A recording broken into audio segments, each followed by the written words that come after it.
Tayo po ay magbasa muna ng kanyang mga salita, mga kapatid. Let's open our Bible sa Romans chapter 12.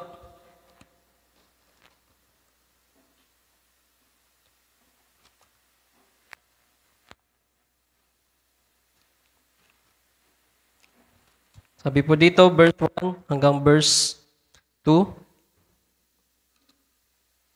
Sabi po dito, I beseech you, therefore, brethren, by the mercies of God, that ye present your bodies a living sacrifice, holy, acceptable unto God, which is your reasonable service. And be not conformed to this world, but be ye transformed by the renewing of your mind, that ye may prove what is the good and acceptable and perfect will of God. Ang Diyos sa magpala ng kanyang mga salita, sabihin po natin, Amen. Tayo po ay saglit pang manalangin. Hallelujah. O dakila namin Diyos na buhay at makapangyarihan sa lahat, ang Diyos na nagligtas po sa amin, nagpaging dapat po sa amin, ang Diyos naging mapagbiyaya sa aming mga buhay, ang naging mabuti sa aming mga buhay. Lord, nagpapasalamat po kami sa araw na ito at ikaw ay pinagbabalikan po namin ng lubos na karangalan, pagpupuri at pasasalamat sa umaga pong ito. At Panginoon, sa mga oras na ito, kami po ay muling magsasalo-salo ng iyong mga salita. Dalangin ko po na ikaw ang manguna. Dalangin ko po na ito ay maintindihan, matutunan ng aking mga kapatid. Reveal your word sa mga aking mga kapatid at sa bawat isa po sa amin, Panginoon, at sa mga nasa live, Panginoon Diyos. At sa mga oras ito, pinagkakatiwala ko ang mga sandalit oras na lilipas. Ikaw po, Panginoon, ang aming pinapapurihan, dinadakila muli sa iyong dakila at makapangyarihang pangalan, sa pangalan lamang ng aming Panginoong Jesucristo, at po ay magsabi ng Amen. Amen. Tayo po ay makakaupo na sa mga oras na ito at tayo po ay tutungo na sa Bible studies sa umaga pong ito. So, naghanda po ako ng isang PowerPoint. Muli, mapagpalang umaga sa bawat isa atin. Tayo po ba'y masaya, mga kapatid? Amen? Tayo po ba'y masaya, mga kapatid? Although na napakarami nating pinagdaraanan sa buhay na ito, mga pagsubok, mga temptation. Pero ang Diyos, mga kapatid, ay naglalagay po sa atin ng kasiyahan, sapagkat ang Diyos ay kasama po natin. Ang Diyos ang nagbibigay sa atin ng kaaliwan, mga kapatid. At kanyang mga salita ay kaaliwan po sa atin, mga kapatid. Amen? Tayo po ay tumungo na sa ating topic sa araw nito. So, pinamagatan ko po itong Be ye transformed by renewing of your mind. So, ito po, ilang beses na rin po na naibahagi ito patungkol sa transformation. So, pagbabalik tanaw na rin po. Pero may mga bagay siguro na kahit ulit-ulitin natin ito, ang Diyos ay magpapahayag at magpapahayag, mga kapatid. So, yan po ang ating title, Be ye transformed by the renewing of your mind. So, lahat po ay kinakailangan tayo na matransform ang buhay po natin, mga kapatid. At sabi po dyan, by the renewing of your mind. Sa pagbabago daw ng ating mga kaisipan. So, may kinalaman yung kaisipan natin. So, kung nakalagay dito sa transformation na magaganap po sa atin, mga kapatid. At sa nagaganap po na transformation po sa atin. Okay, basahin po natin yung main text po natin. And sabi dyan,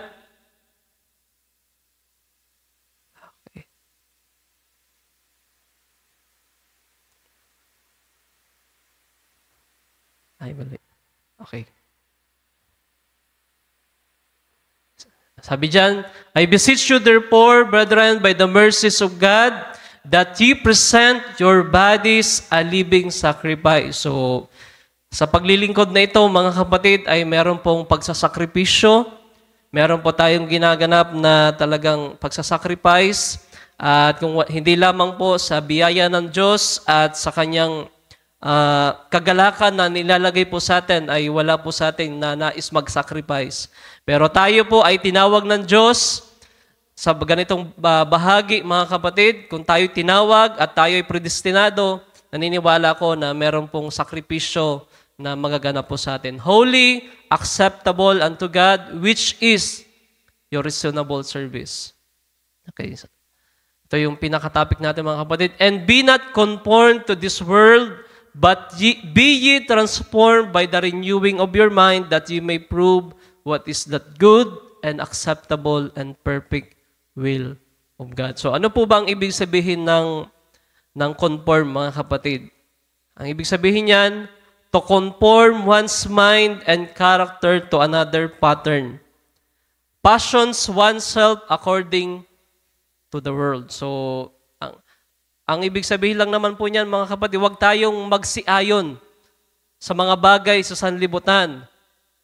Kung ano yung passion ng sanlibutan ay hindi natin yun magiging pattern at wag natin yun magagaya, mga kapatid.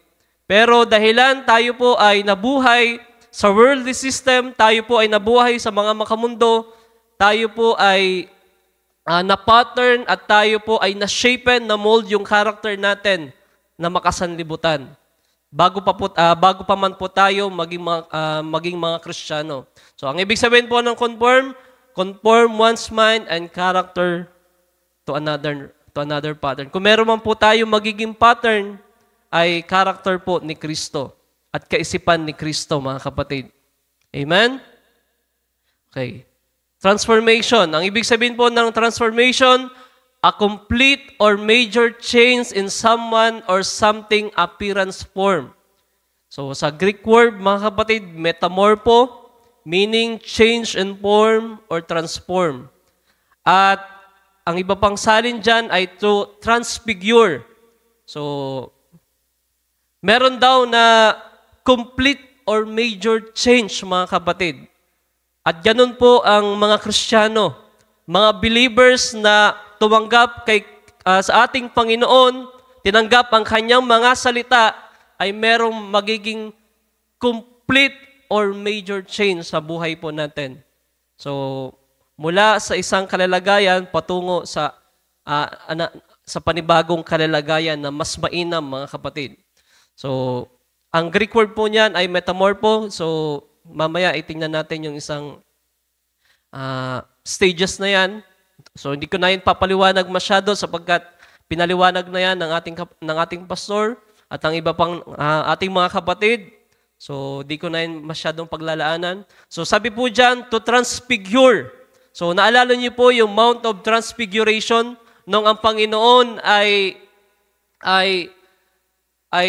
siya po ay nagliwanag ng matinding pagkaliwanag doon sa Mount of, hindi ko alam kung saan bundok yun, mga kapatid. At yun ay, naniniwala ko isang vision po yun, mga kapatid, na nakita ng mga alagad na ang Panginoon ay nag-transform, mga kapatid. Siya po ay mula sa isang natural patungo sa napakaliwanag, mga kapatid. At yan po ang magiging kalalagayan po natin, mga kapatid. We will be going to a transformation, a change na tayo po ay magiging glorified body. Kaya ang ibig sabihin po ng transformation ay transfigure, mga kapatid. Mula sa isang kalalagayan patungo sa masigit pang kalalagayan. From glory to glory, mga kapatid. So yan po ang pangako po sa atin. Okay. Ang transformation, kung ito po ay ititipot larawan po natin, kagaya po ng isang butterfly, siya po ay mula sa isang uod hanggang siya po ay maging butterfly. Yan po ang transformation. Merong pagbabago. So, hindi ko na po yan masyadong ipapaliwanag sapagkat yan po ay pinaliwanag na ng ating pastor at bibigyan natin ng higit pang diin yung iba pang mga bahagi. So, ganun po ang magiging Kristiyano, mga kapatid. Mula sa isang kalalagayan patungo hanggang sa tayo po ay marapture. Mabago po yung ating mga katawan. Yan po ang transformation na dapat na maganap sa mga Kristiyano. So, naniniwala ko na kung kayo po ay predestinado, meron po kayong seed sa inyong mga kaluluwa, naniniwala ko meron pong transformation na magaganap sa mga Kristiyano. Sa bawat isa sa atin, mga kapatid. At ang transformation ay hindi po ito nagaganap sa isang araw lang. No? Hindi po ito nagaganap sa isang saglit lang na panahon. Ang transformation, ito po ay nagaganap sa napakahabang panahon, mga kapatid. It takes a process, it takes time para mabago ang isang kalalagayan. So, tingnan po natin ang isa pang bahagi. Okay. Earth transformation. From without form and void to a beautiful Garden of Eden.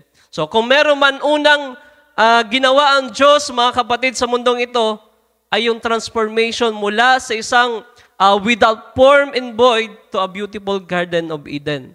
At sabi pa dyan, it took 6,000 years para lamang po ma-form yung isang kalalagayan patungo sa isang napakagandang Garden of Eden. So, ganun po ang Diyos po natin, mga kapatid. Siya po ay siya po ay merong kapangyarihan na mag-transform ng isang hindi mainam na kalalagayan patungo sa isang napakagandang kalalagayan. So, ganun din po sa atin, na tayo mga Kristiyano, kung tayo po ay ilalarawan po natin yung sarili po natin, yung kalalagayan po natin, tayo ay tayo ay without form and void. We are deformed, mga kapatid. Pero ang Diyos, dahil sa kanyang power of transformation, tayo po ay mababago, mga kapatid. Mula sa isang napakagandang kalalagayan. Sa isang kalalagayan na kagaya ng glorified, mga kapatid. So yan ang pangako ng Diyos sa atin. Sabi po sa Genesis chapter 1, in the beginning, God created the heaven and the earth. And the earth was without form. So dyan po nagpasimula ang lupa, ang earth, sa isang kalalagayan na without form and void, and darkness was upon the face of the deep, and the Spirit of God moved upon the face of the waters. So, yung earth, mga kapatid, na isang without form and void, at ang Espiritu ng Diyos ay sumasaybabaw, mga kapatid, at nagmumove yung Espiritu ng Diyos, merong nangyayaring pagbabago, mga kapatid. Merong nagaganap na transformation doon sa creation. Mula sa isang without form, patungo sa isang napakagandang beautiful Garden of Eden. So, ganun po yung pangako ng Diyos sa atin. Ang buhay po natin ay kagaya din po ng earth. Tayo po ay dating makasalanan. Tayo po ay dating without form. Tayo ay nasa darkness, pero nung ang Espiritu ng Diyos ay mag-move sa atin, mga kapatid, tinanggap natin ang kanyang mga salita, meron nagbabago po sa ating mga buhay. Meron po bang nagbabago, mga kapatid? Kasi kung walang pagbabago, baka hindi tayo tunay na Kristiyano. No? Kasi ang Kristiyano, mga kapatid, I believe with all my heart na merong pagbabagong magaganap sa tumanggap sa kanyang mga salita at sa ating Panginoon. Ang gumagawa niyan, mga kapatid, ay ang Espiritu po ng Diyos. Kagaya po nung binanggit ko nung last month, na kung wala po ang Espiritu ng Diyos, wala pong magiging pagbabago sa atin. At kung wala po ang kanyang mga salita, the spoken word, ay wala pong magbabago po sa atin. Tayo po ay mananatili sa darkness, sa kadiliman, ang buhay natin ay makasalanan. Pero na nakita na ng Diyos ang ating kalalagayan, mga kapatid. Do you agree with that, mga kapatid? Nakita na ng Diyos yung kalalagayan natin mula sa kadiliman at tayo ay pinapapunta at tayo ay itatransform patungo sa kaliwanagan, mga kapatid. At ang buhay po natin ay mababago. At sabi pa dyan sa verse 3, and God said, let there be light, and there was light. So, basahin nyo na lang po yung buong Genesis kung paano pinag-create ng Diyos yung Garden of Eden at yung tao, mga kapatid. Sabi po dan, it took 6,000 years sa ating talaan ng years, mga kapatid. Kasi ang 1,000 years sa atin ay one day lamang sa Panginoon, pero mahaba yun, mga kapatid. So, ang transformation ay mahaba po itong proseso. So, kung ilalarawan pa natin sa pagiging Kristiyano, mahaba po talaga yung magiging pakikipagbaka po natin. Yung transformation na magaganap po sa atin ay hindi po ah, madaling bagay. Pero ang Diyos, mga kapatid, ay merong kakayanan upang tayo po ay baguhin. So maging mapasensya lamang po tayo sa ating mga kapatid, kung ano ang karakter ng ating mga kapatid, kung yan ay masungit pa, kung yan ay matigas pa ang ulo, kung yan ay, kung ano pa man ang karakter nyo, mga kapatid, na alam nyo sa sarili nyo, na weakness nyo, ang Diyos, mga kapatid, ay merong karakter ng long suffering. Mapagtiis ang ating Panginoon. Alam niya na mahabang proseso ang tinatawag na transformation. Kaya nga po yung earth, it took 6,000 years para lamang mabago sa isang kalalagayan na napakagandang Garden of Eden. So ganun din po tayo. Kahit po ang Israel na nung sila po ay lumabas doon sa Ehipto, hindi naman agad sila nakapunta doon sa Promised Land. It took 40 years doon sila sa wilderness para mabago po sila, para matransform ang kanilang mga buhay. So ganun din po sa atin na nagpasimula tayo na maging Kristiyano, hindi po magiging madali yung transformation po natin. Kaya nga sabi na Apostle Pablo, I die daily. Maraming panahon nagugugulin at ang Diyos ay kikilos at meron po siyang long suffering hanggat hindi nakikita yung pagbabago sa atin, mga kapatid. Ang Diyos, mga kapatid, ay meron po siyang pagtitiis po sa atin. Kaya pasalamatan natin ang Diyos, mga kapatid. Kasi alam niya na pinagtitiisan tayo, mga kapatid. At bawat isa sa atin ay nagtitiis sa kanya-kanyang mga ugali, sa kanya-kanyang mga kalalagayan pa natin. At hindi talaga, sabi nga, hindi talaga magiging madali yung transformation. It took years. Yung earth, it took 6,000 years para lang po mabago patungo sa isang napakagandang Garden of Eden. And sabi po dyan, and God saw everything that He had made, and behold, it was very good.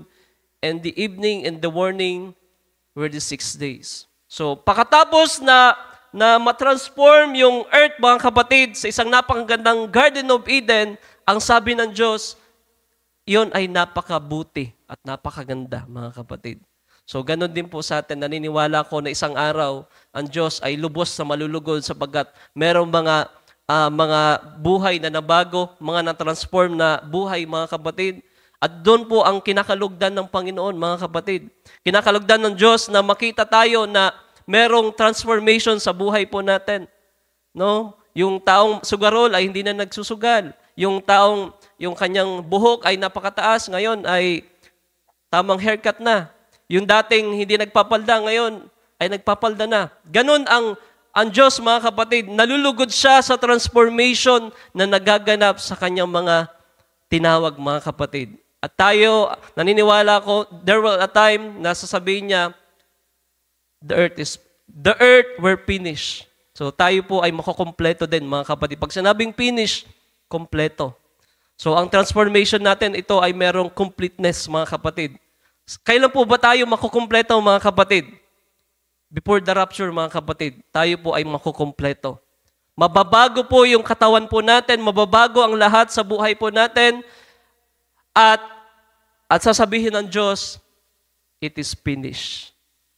Doon pa lamang sa cross of Calvary, ito po ay prophecy na ng ating Panginoon na lahat ay matatapos sa buhay po natin. Kapag sumampalataya tayo sa Panginoon, it is finished, mga kapatid. Can you say amen to that, mga kapatid? So, ano man ang kalalagayan po natin sa panahon ngayon, kung nakikita mo pa na masyadong parang tila baga wala pang pagbabago, ang mamaya titingnan natin paano po ba tayo magpapatuloy, paano po ba tayo titingnan ang kanyang mga salita. Ang kailangan lang po natin ay manatili sa kanyang salita, makinig ng kanyang mga salita, gawin natin ang kanyang mga salita hanggang sa merong nagbabago po sa atin, mga kapatid. Hallelujah. Sapagkat wala naman po magiging pagbabago kung wala pong mababago sa ating kaisipan at wala po tayong mapapakinggan ng mga salita niya. No? Kaya nga ang sabi ng Panginoon, let there be light. So noon ang Diyos ay nagsalita, mga kapatid, meron naging pagbabago. So ganun din po sa atin, mga kapatid. Kung wala po tayong mapapakinggan na spoken word, wala tayong mapapakinggan na salita ng Diyos, wala pong magbabago po sa atin. Kung walang mga ngaral ng kanyang mga salita, kapalagay ko dating buhay pa rin po tayo mga kapatid. Magiging kagaya lamang po tayo ng nasa labas na kung anong ginagawa nila ay gayon din po yung ginagawa natin. So, salamat sa kanyang mga salita, mga kapatid. And sabi po sa Genesis, balikan po natin, thus the heavens and the earth were finished. So, merong completion po sa ating mga buhay. Huwag po tayong mag-alala. Sampalatayanan lang po natin ang kanyang mga salita. And on the seventh day, God ended His work which He had made, and He rested on the seventh day from all His work which He had made. So tayo po ay creation ng Diyos, mga kapatid, at meron po tayong completeness. At we will be marirestore po yung dating kalalagayan natin, kalalagayan ni Adan at saka ni Eva, at higit pa doon, mga kapatid. Higit pa sa kalalagayan ni Adan at saka ni Eva. Sapagkat yung kalalagayan ni Adan at saka ni Eva, natural body lang yun, mga kapatid. Pero tayo, ang ipinangako ng Diyos ay yung tinatawag na glorified body. So, kung maintindihan nyo lamang yung Mount of Transfiguration, kung paano ang Panginoon ay nagbago at na-transform ang kanyang body mula sa isang natural patungo sa isang maluwalhati na nagliliwanag, ay gayon din po tayo, mga kapatid. So, kung kayo po ay merong kapahayagan sa mga bagay na yan, ay lagi nyong ikakatawa, mga kapatid. Yan ay pangako ng Diyos sa atin. Hallelujah. Okay.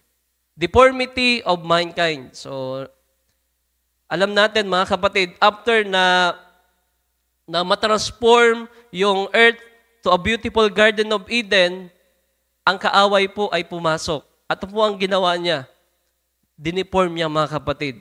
Ang ibig sabihin po ng diniform, mula sa isang original na kalalagayan, kanyang binaluktot. Pinervert niya, mga kapatid. Kinurap niya yung napakagandang Garden of Eden. So sabi po ni Brother Branham, sa kanyang God's power to transform, now after it's all so well and set in order. So binabanggit dyan ni Brother Branham yung Garden of Eden. After daw na maging maayos, napaka-set in order, napakaganda ng Garden of Eden, God felt sure now that this would be all right, and then when He did, then came in the enemy. Pumasok yung enemy, mga kapatid. Walang iba kundi si Satanas.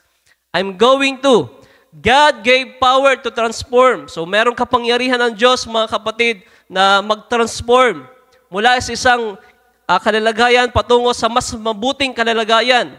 At kagaya ng ginawa niya doon sa earth, ginawa niya itong beautiful Garden of Eden. And I'm going to call this fellow with power not to create again, but he had power to deform. So, ganun po ang ginagawa po ni Satanas, mga kapatid. Dinideform niya yung mga nilikha ng Diyos. Yung napakagandang Garden of Eden ay na-deform, mga kapatid.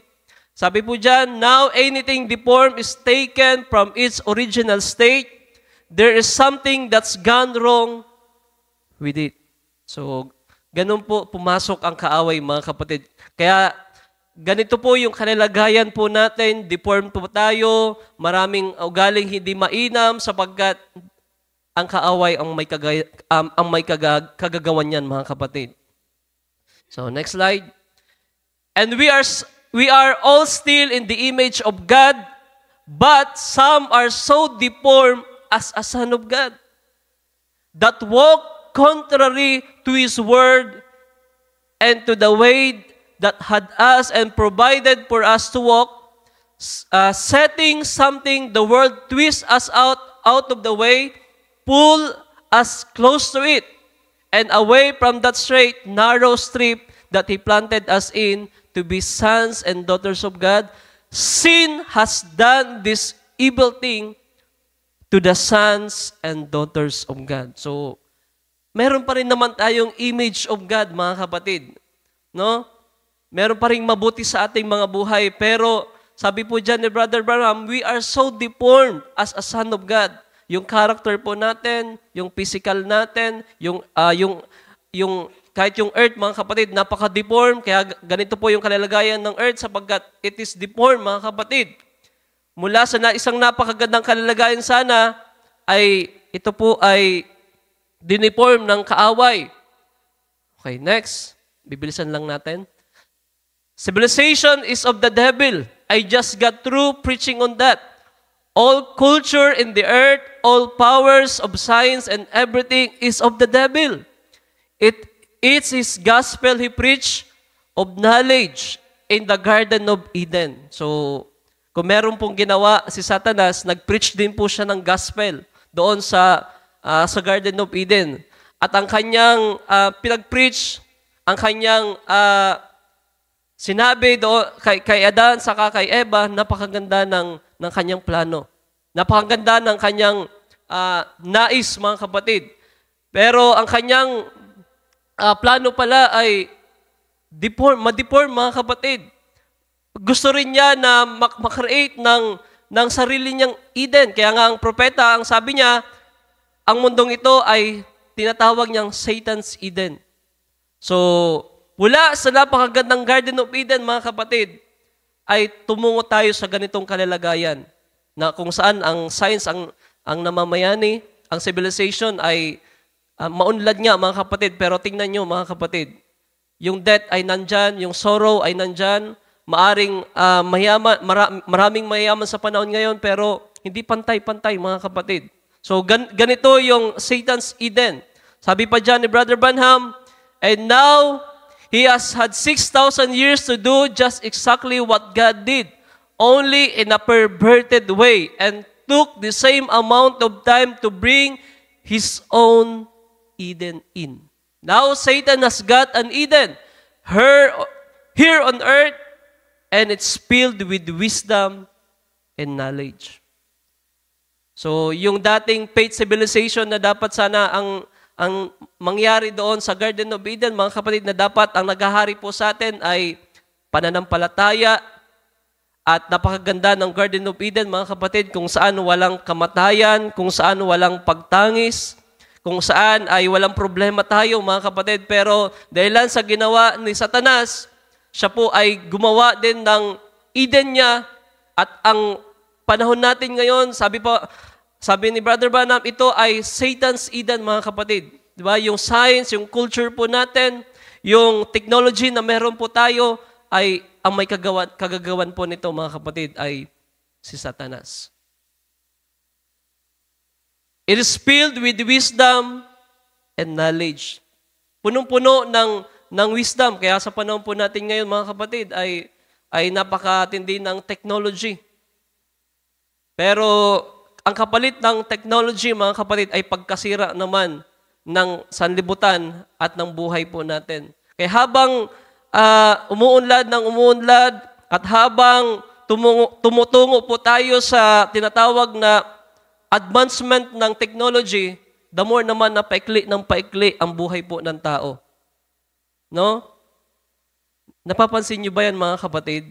Diba? The more na tayo po ay dumating sa napaka-advance ng kalalagayan ng technology, mas lalo naman po tayo na dumarating sa paikli ang buhay po ng tao.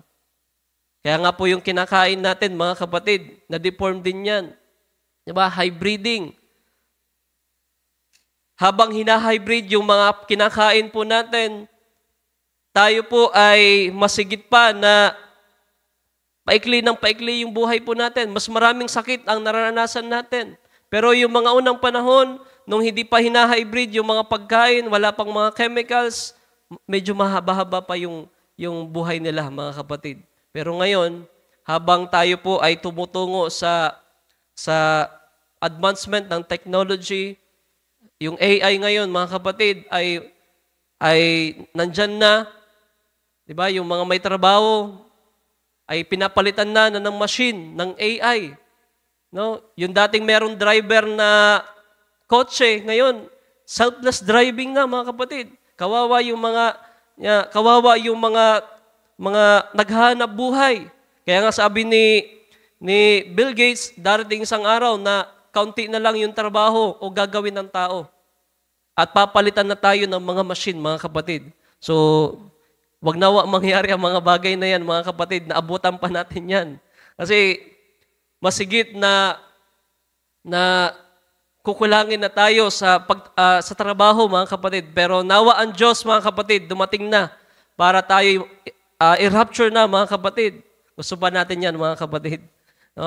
Matakasan na natin yung sanlibutan ito na punong-puno nga ng advancement ng technology, pero pahirap naman ng pahirap yung kalalagayan natin. At ang Diyos ay merong pangako, mga kapatid, na tayo ikukunin niya. Hallelujah. Okay, next. Sin leads to deformity. Kaya ang dahilan kung bakit deform ang character natin ay matitigas ang ulo, rebellious, unfaithful. So, tingnan nyo ang nasa labas, mga kapatid, kung anong mga kaugalian, mga kapatid, ang ginawa, meron ang tao. A very deformed character, mga kapatid. Ganun po ang kalalagayan ng tao. Deformed physically, alam natin na yung physical natin ay merong mga flaws, merong deformity. Diba? Kaya nga si Putol, diba? Merong deformity. Talaga, wag kang mag-alala, Putol, kasi kapag ikaw ay predestinado, meron kang pananampalataya sa Diyos, isang araw ay magiging buo yan. Masigit pa sa bagay na meron ka ngayon. No? Meron kang magiging glorified body. Kaya nga ako, ang iniisip ko, darating isang araw, na 6-footer na ako. Hindi na matangkad na ako sa panahon na yan, mga kapatid. Kasi nga, yung mga anghel ay mga 6-footer. Nung makita ni Brother Branham, yung mga anghel, nasa 6-footer, mga kapatid.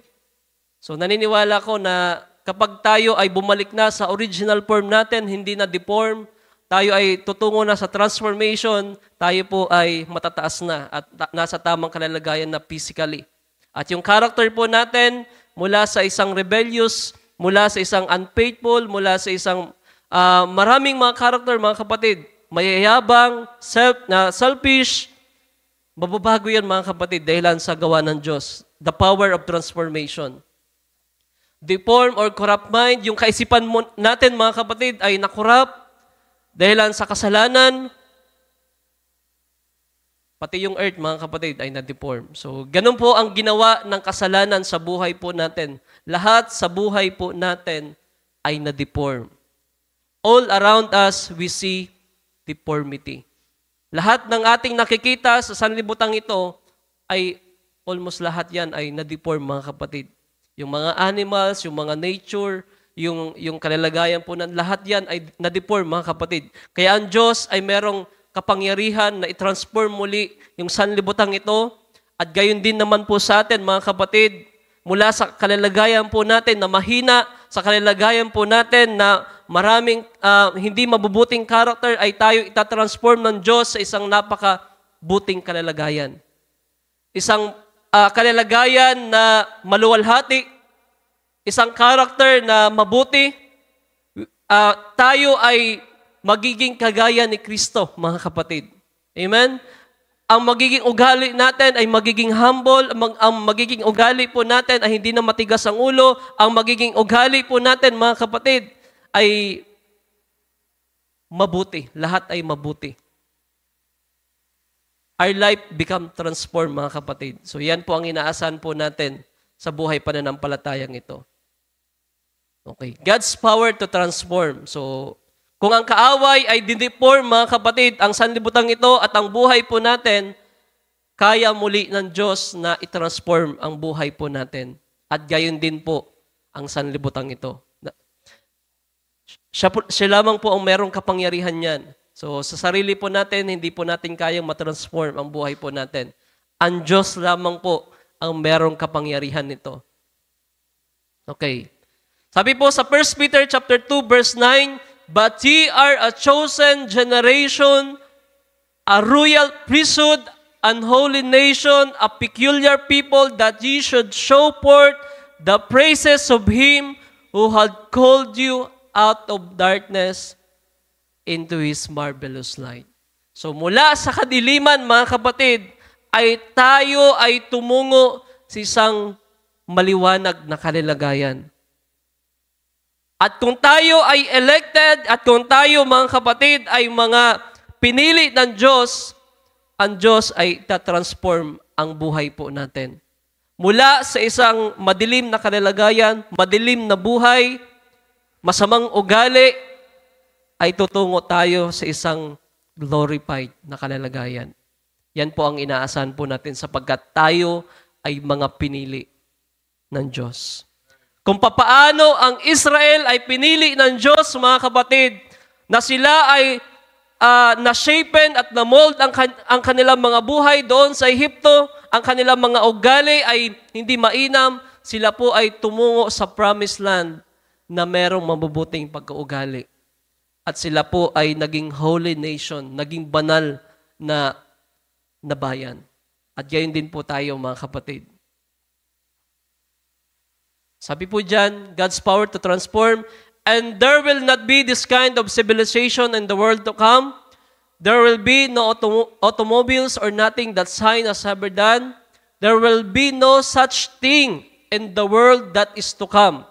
But it will be God's own type of civilization. So wala na daw po sa darating na panahon, wala nang anumang automobiles, mga kapatid. Pero meron ng panibagong civilization na ibibuild ang Panginoon. Ilalagay, mga kapatid, dito sa sanlibutan ito. God's own type of civilization that He'll set up in the glorious reign. Kailan po yung glorious reign na ito? Sa millennium, sa paghahari ng ating Panginoon. For in this civilization, there is sickness, death, sorrow, graves, and want. But in that kingdom that is to come, there is no death, no sorrow, no sickness, and no old age. Can you say amen? Amen to that, mga kapatid. Hallelujah! Sapagkat sa darating na panahon, wala nang mga automobiles na yan, wala nang kung anumang yung civilization na meron po tayo ngayon. Sapagkat sabi ni Brother Branham, this civilization, this science is of the devil. Naniniwala po ba kayo dyan, mga kapatid? Kaya wag po natin lubos ni asa ang buhay po natin sa maraming bagay dito sa lupa. No? Kasi ang science, ang civilization dito ay mapaparam ito, mababago ito, mawawala ito, mga kapatid. Pero isang bagay lang po ang mananatili, ang kanyang mga pangako at ang kanyang mga salita. Na isang araw, siya po ay maghahari po sa 1,000 years. Siya po ay maghahari dito sa lupa at babaguhin niya po ang lahat ng ito. I-restore niya lahat, mga kapatid, mula sa lupa hanggang sa atin, mga kapatid, sa buhay na ito. Sabi po dyan, O God, it all be new there and your civilization. God, transform us today by your power, by the renewing of your mind, to turn from the meager elements of this world now unto the Word of God. So, matatransform tayo, mga kapatid, by the renewing of your mind at sa kanyang mga salita ng Diyos. So, mamaya pag-usapan po natin yan.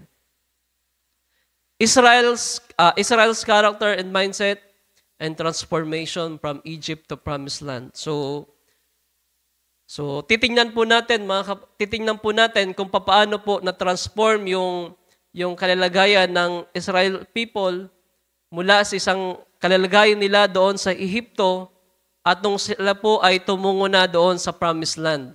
So, alam po natin na yung mga Israel, yung bayan ng Israel ay sila po ay tinawag out of Egypt. So, sila po ay nabuhay na doon sa ilang sa isang di ko ilang taon, 400 years, 430 years, mga kapatid. So, kung sila po ay naging bondage doon sa Egypt, kung sila po ay naging slave ng mga Egyptian, ibig sabihin, na-mold po ang kanilang mga character at ang buhay nila kung ano po yung kultura ng Egypt, ng mga Egyptian. Yung character po nila, yung pamumuhay po nila ay na-shapen at na-mold po doon. So, Kaya kung titingnan nyo, nung paglabas po nila doon sa Ehipto, ano ang character ng Israel? No? Ang character po ng mga taga-Israel ay complainer, hindi grateful, at marami pang character, mga kapatid. At yun ang nais ng Diyos na i-transform sa character ng Israel. So, okay, tingnan natin. So, character and mind of Israel after coming out of Egypt. So, ito po yung mga character ng mga taga-Israel, mga kapatid, na ang bayan ng Israel. Unang-una ay matatakotin and doubtful. Sa Exodus chapter 16, verse 3, basahin nyo na lang po, mga kapatid. Sabi po nila, would that we had died by the hand of the Lord in the land of Egypt. So, ganun po yung kalalagayan ng mga Israel. Yung bayan ng Israel. Sila po ay masyadong matatakotin at napakahirap nilang magtiwala sa Diyos. Ganun po yung character po nila. At ang pangalawa, they are complainer at sila po ay forgetful. Sabi po sa Exodus chapter 16 verse 2, and the whole congregation of the people of Israel grumbled. So kasi merong habang sila po ay hinahabol ng mga Egyptian, sila po ay nagko-complain na, sila po ay wala silang makain at maraming silang trials sa pinagdaraanan, mga kapatid. So yung character nila, mga kapatid, ay ganun nung paglabas sila sa Egypt. Okay. Pangatlong character po nila, sila po ay stiff-necked and rebellious. Sabi po sa Exodus chapter 32 verse 9, I have seen this people, it is a stiff-necked people, matigas ang ulo. So, pakalabas nila doon sa Egyptian, ang ganito yung character po nila. Napakatigas ang ulo. So, ganun din po tayo, mga kapatid. Kung titingnan niyo po yung mga ugali ng mga taga-Israel, tayo din po, mga kapatid. Kung tayo po ay, bago pa man po tayo maging Kristiyano, na-shapen na at na-mold na yung character natin sa mga mundong bagay. Diba? Matitigas ang ulo po natin, mayayabang tayo. Naniniwala po ba tayo, mga kapatid, na mayayabang tayo? Totoo yan, mga kapatid. Kapag meron tayong pinag-aralan, napakayabang natin. Diba? Makikita yung self-centeredness, makikita yung don't misinterpret me, mga kapatid, ha? Baka ma-misinterpret niyo ako. Ito po kasi yung naturalesa ng mga tao. Kapag meron kang PhD, doctorate degree, or ano pa man, mga kapatid, kapag hindi ka Kristiyano, kadalasan na magiging kalalagayan ng character ng isang tao ay mapagmataas. So, pasalamat tayo, mga kapatid, kahit meron tayong mga sabihin natin, mga degree holder, ang mga iba sa atin, ako hindi naman ako degree holder, so salamat sa biyaya ng Diyos sapagkat naging humble ako, mga kapatid. So lahat naman po tayo na siguro mga degree holder dito, ang aking mga kapatid, at iba pa sa atin, kahit hindi mga degree holder sila, pero nabago sila dahilan sa salita po ng Diyos. Naging humble, mga kapatid. At hindi na yan ang magiging batayan, mga kapatid. So, ganun tayo, mga kapatid. Napakatigas ng ulo, self-centered, nung tayo po ay nasa sanlibutan. Pero salamat sa Diyos, mga kapatid, there is a power of transformation.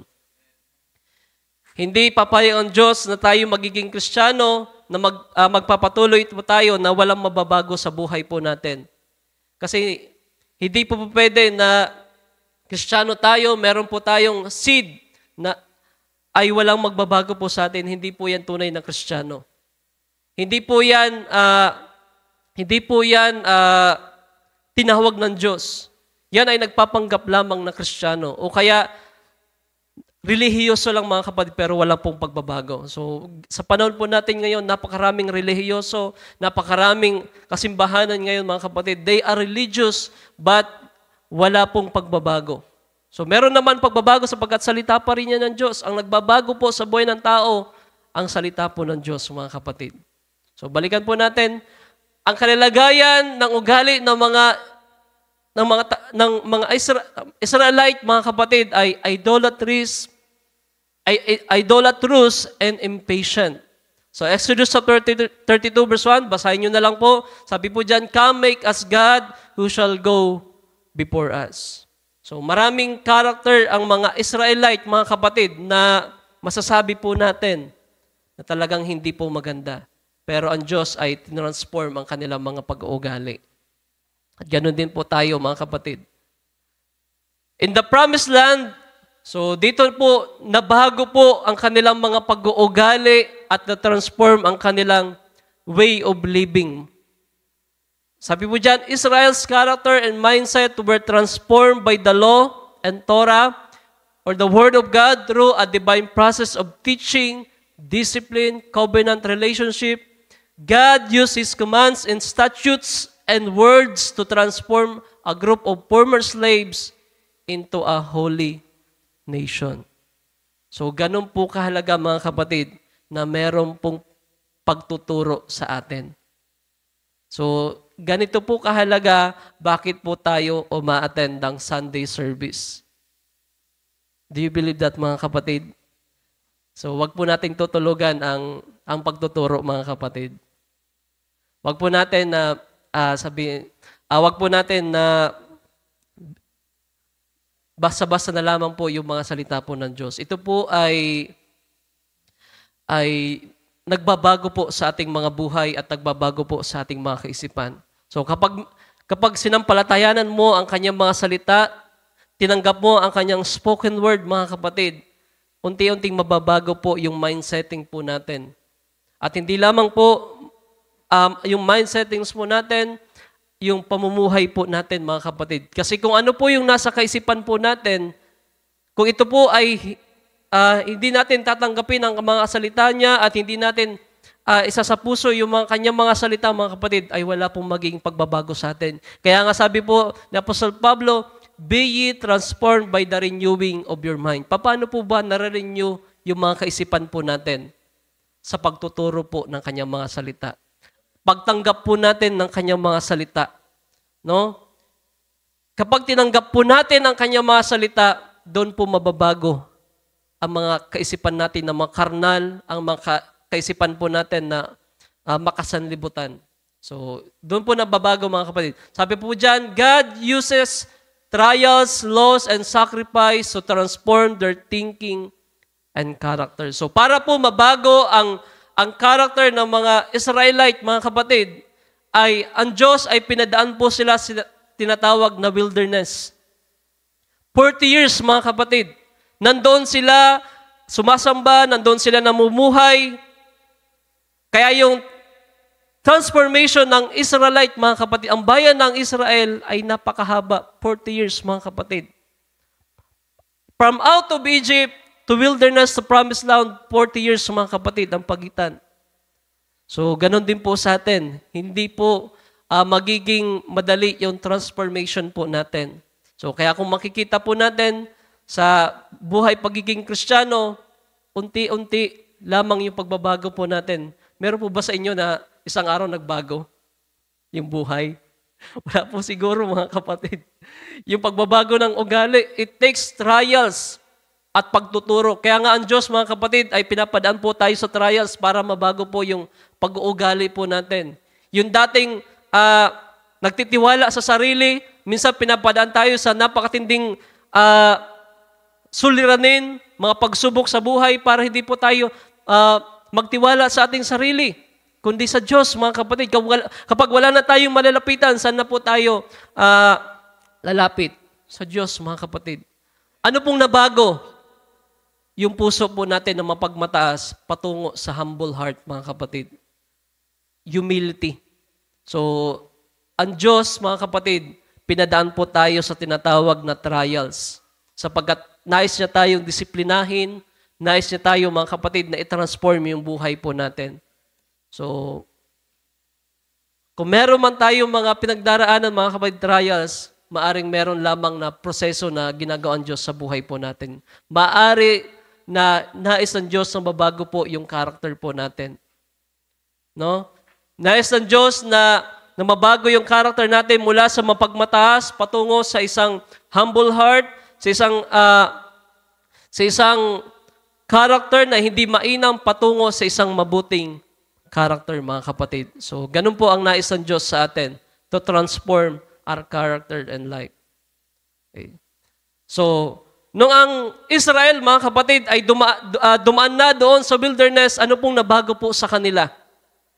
Yung character po nila. Yung dating walang pananampalataya, matatakutin, mga kapatid, pero nung sila po ay pumasok doon sa promised land, doon sa Kanaan, sila po ay meron ng lubos sa pananampalataya sa Diyos. So naniniwala ako, mga kapatid, bago ang pag-agaw, tayo ay dumaraan din sa mga pagtuturo, sa mga trials, sa buhay na ito, tayo po ay tinuturuan at pinupuno yung puso po natin ng pananampalataya. Faith-filled and obedient. So, dati hindi po tayo marunong sumunod sa Diyos. Napakatigas ang ulo natin. Sinasabi na dapat ang mga anak ng Diyos ay nagpapalda, pero hindi pa rin nagpapalda hanggang ngayon.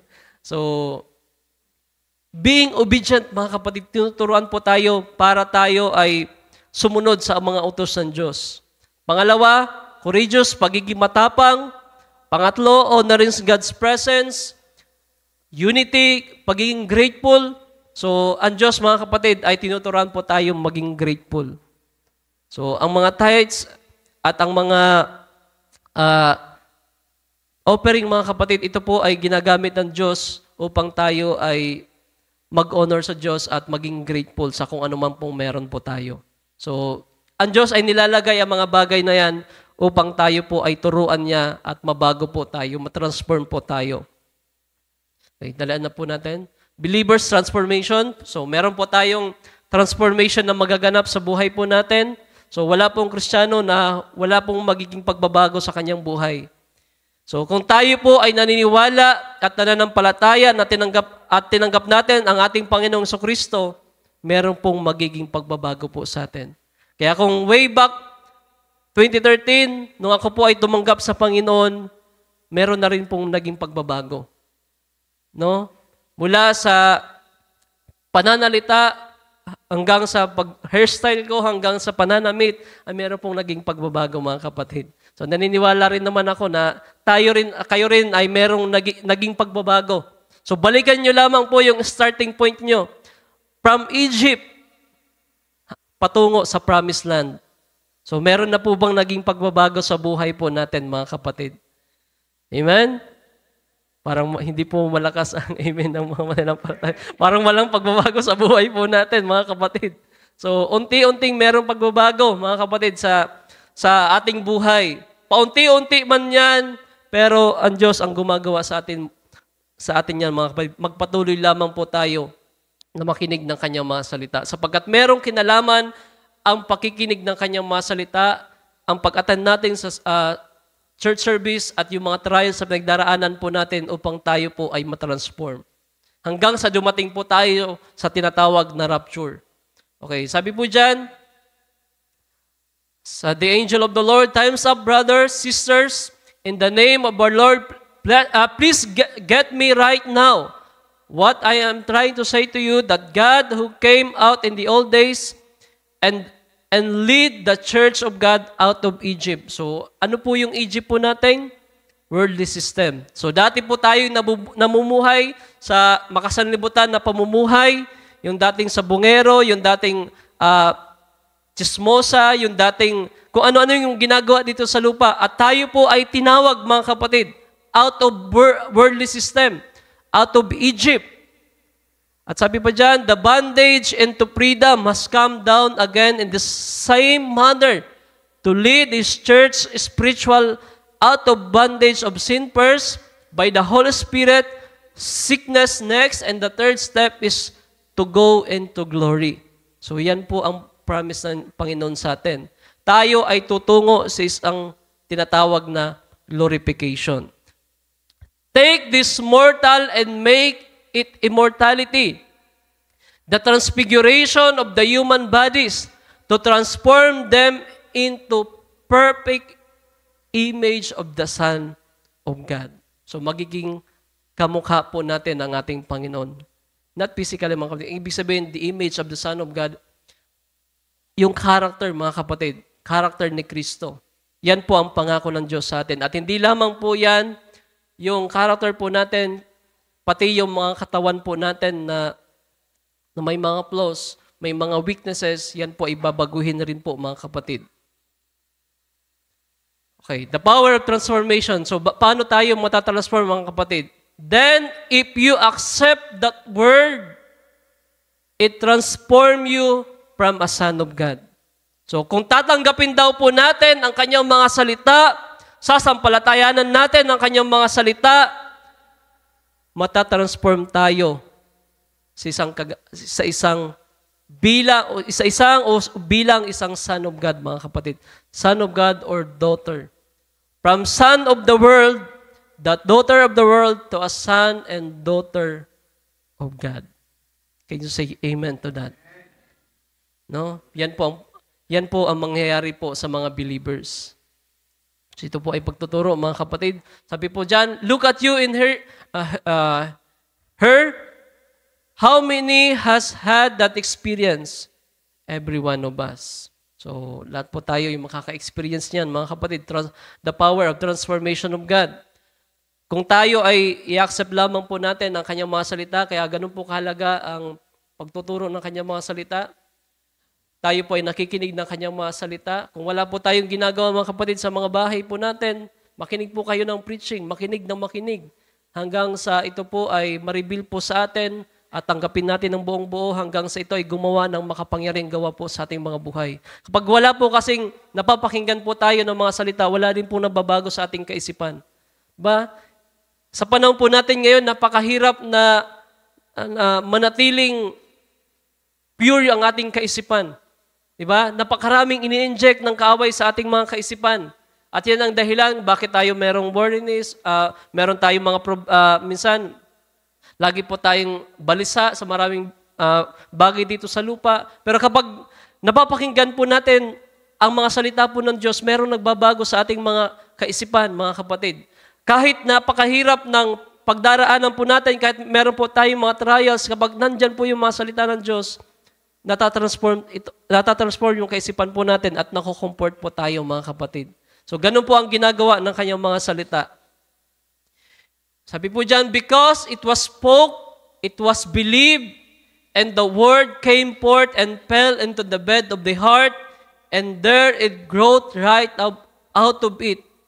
See? So, dahilan ito ay sinalita, mga kapatid, tinanggap po natin, pinaniwalaan po natin, at ito po ay nalagay po sa ating mga puso. Ito po daw ay mag-grow po sa atin at magmamanifest sa buhay po natin. Transforming yourself, His Holy Spirit transform the seed word into its likeness. So sabi niya, we need the Holy Spirit to transform us from glory to glory. 2 Corinthians chapter 3, verse 18, but we all with open face beholding as in the glass of glory of the Lord are changed into the same image from glory to glory, even as by the Spirit of the Lord. So, naniniwala tayo, mga kapatid, mababago po tayo from glory to glory. Sa pamamagitan ng salita po ng Diyos at sa kanyang banal na Espiritu na kumikilos po sa atin. Kung walang salita ng Diyos, ang banal na Espiritu, wala pong magiging pagbabago po sa buhay po natin. But thank God, meron po tayong napapakinggan na katotohanan, ang kanyang mga salita, merong spoken word, at ito ang nagbabago po sa ating kaisipan at sa ating mga buhay. Kaya wag po natin pababayaan ang mga pagkakatipon at mga pagtuturo ng kanyang mga salita. Kasi kung wala po tayong mapapakinggan, wala pong mababago po sa atin, lalo na po sa ating mga pamumuhay. No? Wala namang ibang nagtuturo, mga kapatid, kundi sa simbahan ng kanyang mga salita. Sa school, hindi na po yan tinuturo, mga kapatid. So, siguro pero yan po ay perverted truth. So, salamat tayo, mga kapatid, tayo po ay nakakilala at nakatanggap ng katotohanan, lalo na po sa mga huling araw na ito. Okay. Colossians chapter 3, basahin ko na lang. Sige, kahit siguro wag na. Isang quotes na lang mga kapatid at tayo po ay magtatapos.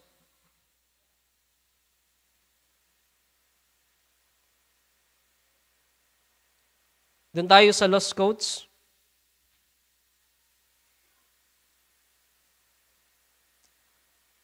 Okay. Sabi po dito sa An Exposition of the Seven Church Ages, A Resume of the Ages.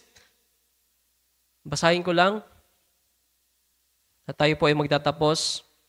There then must come upon the scene in this age those who will bring the wheat and tares to maturity. The tares are already maturing very fast under corrupt teachers. So, pasalamat tayo mga kapatid. Yung tagapagturo po natin dito ay nandun yung tapat na puso at merong tunay na care mga kapatid sa atin at gayon din mga kapatid tumanggap ng katotohanan. Pero sa labas, they are corrupt teachers who turn the people from the word.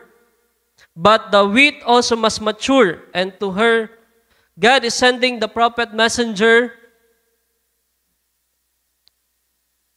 with the vindicated ministry that he might be accepted by the elect. They will hear him as the first church heard Paul, and she will mature in the word until becoming a word bride. The mighty works will be found in her that are always attendant upon the pure word and faith. So, napakaganda nung sinabi ni Brother Branham, mga kapatid, kung paano daw pinahalagahan yung mga scripture o mga sinabi ni Apostol Pablo, mga tinuro na Apostol Pablo, ay gayon din naman po sa panahon po natin ngayon na mayroong prophet messenger na vindicated ministry. Walang iba ang ating propeta sa uling kapanahunan, ay papahalagahan din po daw natin ito sapagkat ito ang magpapamature po sa atin. Ito ang magpiperfect po sa atin, and she will mature in the word until becoming a word bride. The mighty works will be found in her that are always attendant upon the pure word and faith.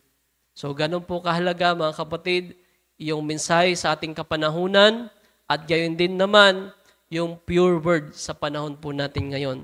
We need to be in the attendance. Huwag po natin pababayaan ang pagkakatipon sapagkat dito po tayo tinuturuan, dito po tayo dinidisiplina, at wala po magtatransform sa ating mga buhay, mga kapatid, kung wala po tayo mapapakinggan. Sapagkat habang meron tayo napapakinggan mga salita, mga kapatid, nagbabago ito po sa ating mga lumang kaisipan, mga karnalidad na mga kaisipan. At yun lamang po ang aking may babahagi sa umagang ito, mga kapatid, ang pagtuturo ng kanyang mga salita. Be ye transformed by the renewing of your mind. So, tayo ay merong magiging pagbabago sa pamamagitan ng kanyang mga salita sa napapakinggan po natin at gayon din naman po ang banal na Espiritu na kumikilos at gumagawa po sa atin. Yung dating kalalagayan po natin na makasanlibutan, yung dating kalalagayan po natin, mga kapatid, na faithless, yung kalalagayan natin na hindi mainam na character, ay tutungo tayo sa tinatawag na transformation. At nawa, panalangin ko at alam kong panalangin nyo din na merong matransform sa ating mga buhay.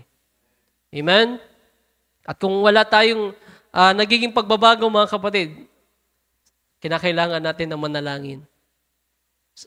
Baka hindi natin tinatanggap ang kanyang mga salita at hindi natin sinasampalatayanan ang kanyang mga salita, mga kapatid.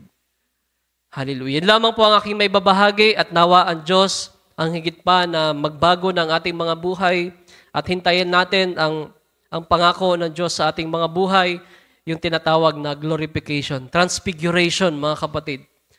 Yun po yung complete at finished work ng Diyos sa buhay po natin. At sasabihin ng Diyos, it was good.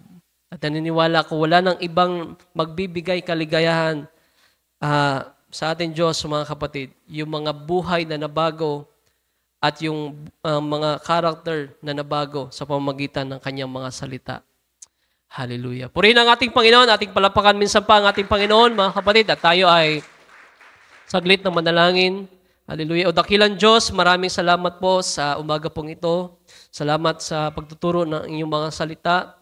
Panginoon, maaring ako'y magkulang sa mga pananalita, pagpapaliwanag, pero Panginoon, Ikaw ang patuloy na mag-reveal at higit pang magturo sa aking mga kapatid sa patungkol sa transformation ng buhay, Panginoon. Be ye transformed by the renewing of your mind. At nawa, Panginoon, habang kami naglilingkod, ay merong nababagong buhay, Panginoon. Merong isang ugali na nababago mula sa masamang ugali patungo sa isang mabuting pag-uugali.